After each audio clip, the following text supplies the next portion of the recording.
a quiet state park just southwest of St. Louis, Missouri. Trails winding through trees.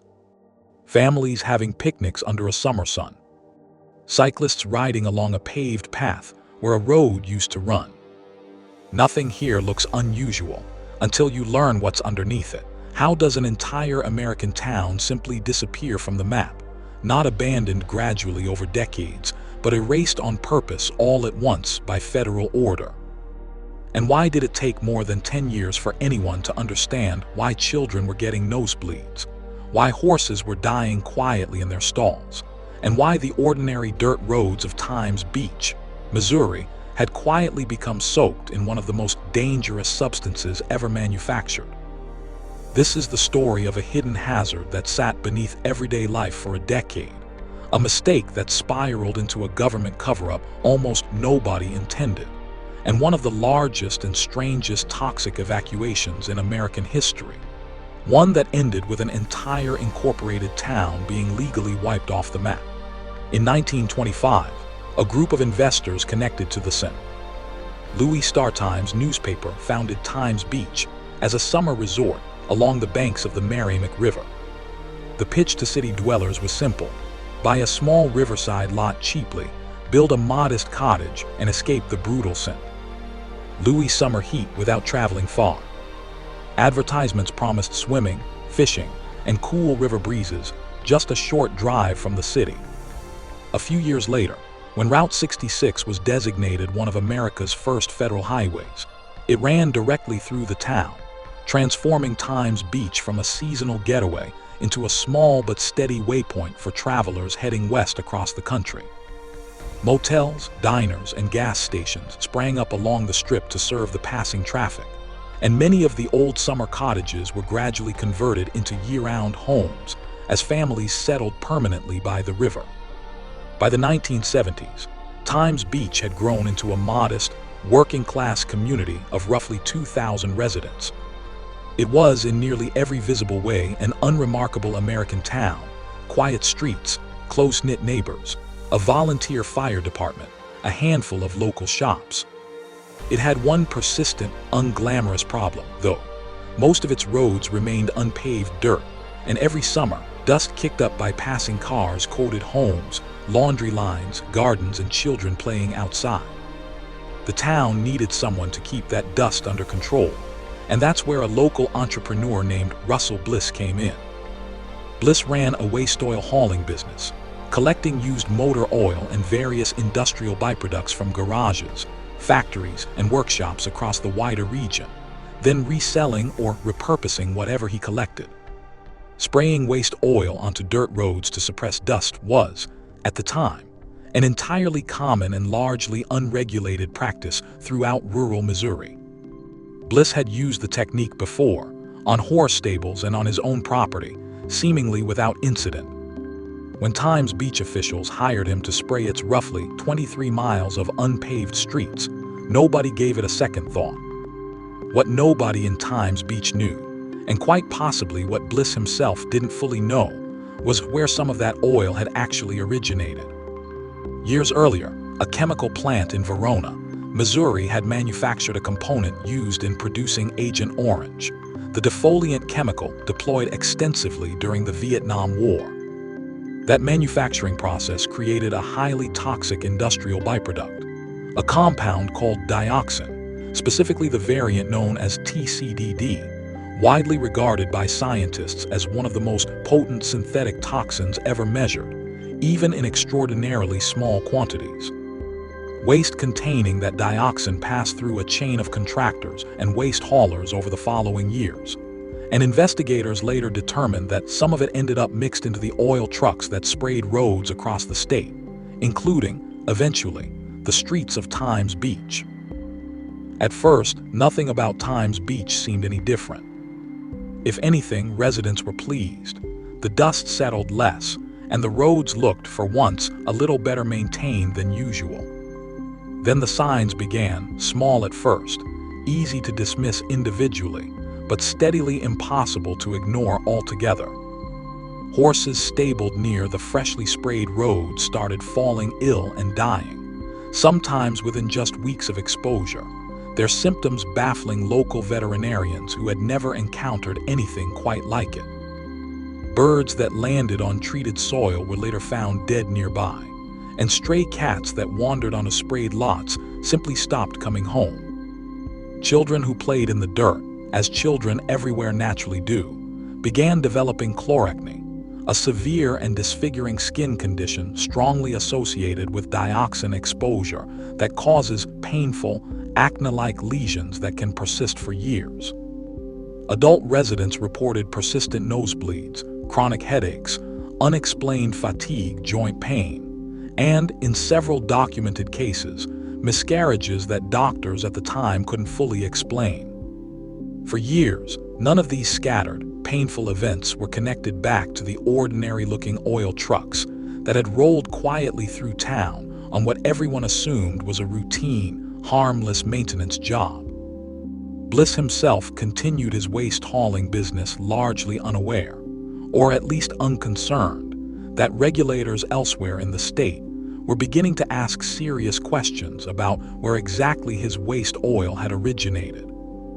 It took until 1979 for the Environmental Protection Agency to begin taking soil samples in Times Beach at all, as part of a broader, frustratingly slow-moving investigation into dioxin dumping across the state of Missouri. An investigation that would eventually identify roughly 100 separate contaminated sites statewide, of wildly varying severity, from stables and racetracks to entire residential neighborhoods. The process crept forward at a bureaucratic pace. Samples collected in the field, shipped off to specialized laboratories, results delayed by months at a time, further samples requested to confirm earlier, alarming findings. Meanwhile, families in Times Beach continued living entirely ordinary lives on those same streets, utterly unaware that federal scientists were quietly testing the ground beneath their children's bicycles and their own backyard vegetable gardens. Then in December 1982, everything converged at once, almost cinematically. The EPA finally confirmed what its soil samples had shown. Dioxin levels in parts of Times Beach measured around 100 parts per billion, roughly 100 times higher than the 1 part per billion threshold the agency considered dangerous to human health, and among the highest levels ever recorded in a residential American community. That same week, in a grim coincidence no screenwriter could have invented, the Merrimack River overflowed its banks in the worst flood the town had ever recorded, submerging streets, ruining furniture, and forcing nearly every resident out of their homes and into shelters or relatives' houses across the region. Families who evacuated ahead of the rising floodwater fully expected to return once it receded, exactly as they always had after previous, smaller floods over the decades. This time officials told them plainly not to come back. Not now. Not ever again. In February 1983, the federal government made its decision public. Times Beach would be officially designated a Superfund site, and the federal government would fund a complete buyout of every single home and business within the town's borders. This was not a partial cleanup effort, not a fence erected around one contaminated field, not a warning sign nailed to a tree at the edge of town. It was the wholesale purchase, an effective erasure of an entire incorporated American community, a response so total that some officials at the time worried aloud whether it was setting an unaffordable precedent for every other contaminated site in the country. Over the following months, families packed whatever belongings inspectors deemed safe enough to remove and left behind houses, gardens, workshops, and, for many long-term residents, decades' worth of memories built along the riverbank. Moving trucks lined up along the same streets that federal crews had once sprayed for dust control, now carrying furniture out instead. Estimates of exactly how many residents were ultimately relocated vary slightly depending on the source. somewhere between 2,000 and roughly 2,300 people, but the overall scale was unmistakable regardless of the exact figure. An entire town, systematically emptied out on federal orders, its residents compensated in cash for homes they would never be permitted to occupy again, at prices many later said undervalued what they were truly losing. For the people who had actually lived there, the loss went far beyond simple property value. It meant losing a hometown, an entire community, a shared social history stretching back generations, all of it dissolved because of a chemical almost none of them had even heard of before that single winter changed everything about their lives. Longtime neighbors scattered to different towns and different states, church congregations disbanded, and the tight, familiar social fabric that had held Times Beach together for half a century unraveled within a matter of months, never to be reassembled anywhere else in quite the same way. Nationally, the story quickly made Times Beach into a byword for chemical disaster, spoken of in the same breath as Love Canal in New York and Seveso in Italy. Two other towns whose names had similarly become shorthand for industrial contamination gone catastrophically, irreversibly wrong. On April 2, 1985, Missouri's governor signed an executive order formally disincorporating the town of Times Beach.